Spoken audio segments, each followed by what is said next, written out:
Hello! Mahilig ka ba sa mga indicator? Or ito ba ang ginagamit mong strategies? So let's talk about the top 3 most profitable indicators. The first one is the RSI or Relative Strength Index.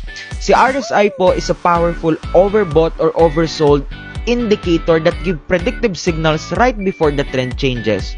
So ito lang po yan. Kapag lumalagpas na ng 70 yung level ni RSI, it's time for selling dahil overbought na po.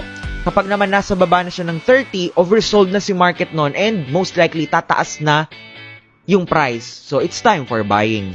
Pangalawa, si Bollinger Bands. Bollinger Bands can be used as support and resistance levels.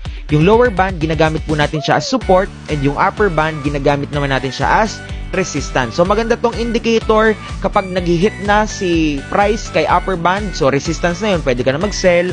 And kapag naka kay lower band na siya, support na yun, pwede ka naman nang mag-buy.